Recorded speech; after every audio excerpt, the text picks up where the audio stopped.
الحمد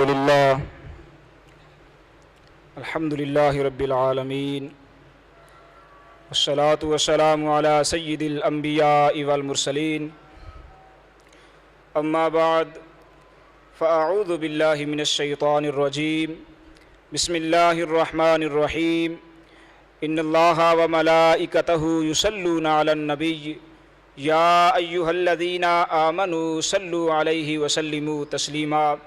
تمامی احباب، حضور علیہ الصلاۃ والسلام کی بارگاہ بے کس پناہ میں ہدیہ درود پیش فرما لیں، کوئی زبان خاموش نہ رہے، سب مل کر پڑھ لیجئے۔ الصلاۃ والسلام علیک یا سیدی یا رسول اللہ، الصلاۃ والسلام علیک یا سیدی یا حبیب اللہ، وعلی آلک و اصحابک یا سیدی یا خاتم النبیین۔ میرے بڑے ہی عزتوں کے لائق اساتذہ کرام و معزز سامعین کرام و میرے ہم مکتب ساتھیوں، السلام علیکم۔ آج آپ کے سامنے مجھے جس موضوع پر لب کشائی کرنے کا موقع ملا ہے وہ ہے ملت ابراہیمی کے لیے سنت ابراہیمی۔ معزز سامعین کرام، حضرت ابراہیم علیہ السلام کو حکم ہوا کہ اللہ کے حضور قربانی پیش کرو، اللہ کے حضور قربانی پیش کرو، وہ قربانی جو سب سے عزیز قربانی ہے، یعنی عزیز تر قربانی پیش کرو۔ تو آپ نے اپنے گرد و پیش نظر دوڑائی، دیکھا، سوچا کون سی چیز قربان کی جائے جسے عزیز تر بھی سمجھا جا سکتا ہو۔ معزز سامعین کرام، آپ نے دیکھا کہ کون سی چیز اللہ کی بارگاہ میں پیش کی جائے کہ جسے عزیز تر بھی سمجھا جا سکتا ہو۔ اونٹ، بھیڑ، بکریاں، بچڑے اگرچہ یہ عزیز ہیں، زینت دنیا کہلاتی ہیں، لیکن عزیز تر نہیں کہلا سکتی، عزیز تر نہیں کہلا سکتی۔ تو پھر اس کے علاوہ اپنی جان ہے۔ اگر آج مجھے اپنی جان کی قربانی مانگی جا رہی ہے تو وہ بھی میں اللہ کے حضور پیش کر چکا ہوں، وہ بھی میں اللہ رب العزت کی بارگاہ میں قربان کر چکا ہوں۔ اگر آج مجھ سے میری جان کی قربانی مطلوب ہوتی تو آتش نمرود کو یا نار کونی بردم و سلام علی ابراہیم کا اذن کیوں ہوتا؟ معزز سامعین کرام، پیغمبرانہ فراست نے یہ فیصلہ فرمایا کہ آج دنیا کی جو عزیز ترین مال و متاع ہے وہ اولاد ہے، اور وہ اولاد جو بڑھاپے کی عمر میں آپ کو عطا ہوئی، تعمیل ارشاد کے لیے اٹھے، بیٹے کو ساتھ لیا اور جانب قربان گاہ چل دیے۔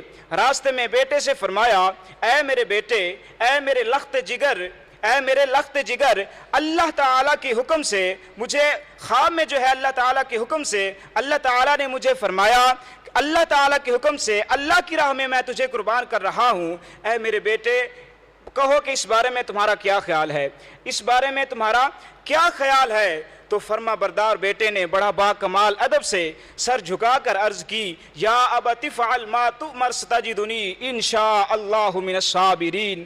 عرض کیا، اے ابا جان، جو آپ کو حکم ہوا ہے آپ کر ڈالیے، ابا جان جو آپ کو حکم ہوا ہے آپ کر ڈالیے، بلا جھجک کر ڈالیے، یقیناً آپ مجھے صابروں میں سے پائیں گے، یقیناً آپ مجھے صابروں میں سے پائیں گے۔ یہ فیضان نظر تھا یا کہ مکتب کی کرامت تھی، یہ فیضان نظر تھا یا کہ مکتب کی کرامت تھی، سکھائے کس نے اسماعیل کو آداب فرزندی۔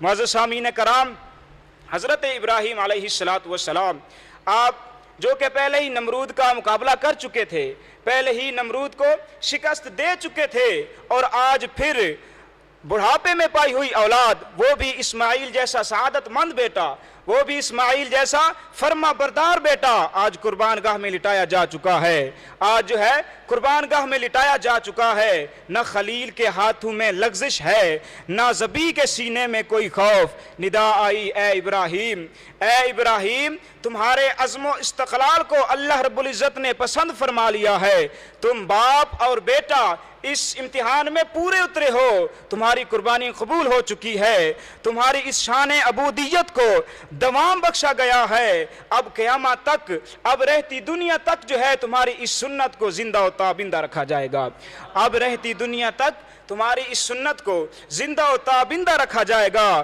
اور ہاں تمہارے اس مقام کو بھی پسند فرما لیا گیا ہے، تمہارے اس مقام کو بھی اللہ رب العزت نے پسند فرما لیا ہے۔ فقط پسند ہی نہیں فرمایا بلکہ اب رہتی دنیا تک یہ مقام اللہ کا گھر کہلائے گا، یہ مقام اللہ کا گھر کہلائے گا، اللہ کی توحید کا مرکز، اہل عالم کی رہنمائی کا مرکز۔ جناب والا، صدیوں پر صدیاں گزرتی رہیں، اقوام عالم کی تقدیریں بنتی اور بگڑتی رہیں، کرۂ ارض پر لکیریں سمٹتی اور پھیلتی رہیں، لیکن اللہ رب العزت کی وحدانیت، اللہ رب العزت کی وحدانیت اور اللہ رب العزت کی کبریائی کی وہ صدا جو حضرت ابراہیم علیہ السلام نے بلند فرمائی تھی، لحظہ بلحظہ جو ہے بلند ہوتی جا رہی ہے، لحظہ بلحظہ بلند ہوتی جا رہی ہے۔ یہ ملت ابراہیمی، یہ ملت ابراہیمی اب قیامت تک اس سنت ابراہیمی کو نبھانے اور اس صدائے ابراہیمی کو بلند رکھنے کی ذمہ دار ہے۔ یہ ملت ابراہیمی اس صدائے ابراہیمی کو بلند رکھنے کی ذمہ دار ہے۔ حضرت اقبال کے ان اشعار کے ساتھ اپنی حاضری کو مکمل کرتا ہوں کہ یہ دور اپنے براہیم کی تلاش میں ہے، یہ دور اپنے براہیم کی تلاش میں ہے، صنم کدا ہے جہاں لا الہ الا اللہ۔ یہ نغمہ فصل گل و لالا کا نہیں پابند، یہ نغمہ فصل گل و لالا کا نہیں پابند، بہار ہو کے خزاں لا الہ الا اللہ۔ گرچہ بت ہیں جماعت کی آستینوں میں، گرچہ بت ہیں جماعت کی آستینوں میں، مجھے ہے حکم اذاں لا الہ الا اللہ، مجھے ہے حکم اذاں لا الہ الا اللہ، وما علینا الا البلاغ۔